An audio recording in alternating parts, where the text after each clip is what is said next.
I went to see that new musical everybody's talking about. The Americans for Real American Society presents the history of Canada. And I gotta say, it was a pretty weird experience. So basically, it's an abbreviated history of Canada through delightful song and dance. And I don't know a lot about Canadian history, but it was pretty fascinating. Minister of Canada, John A. Macdonald, who of course was played by a 10-year-old child, scared, hiding in his bed as the American Revolution comes, saying, "Oh no, I'm too scared to do American Revolution.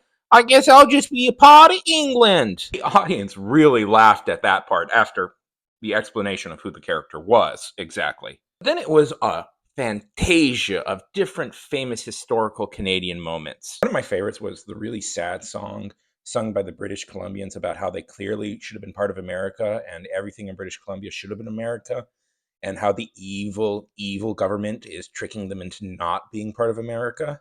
Not a dry eye in the house. And then there was the funny comedy song about how the Toronto Blue Jays clearly cheated every time they won the World Series. The audience was in hysterics the whole time.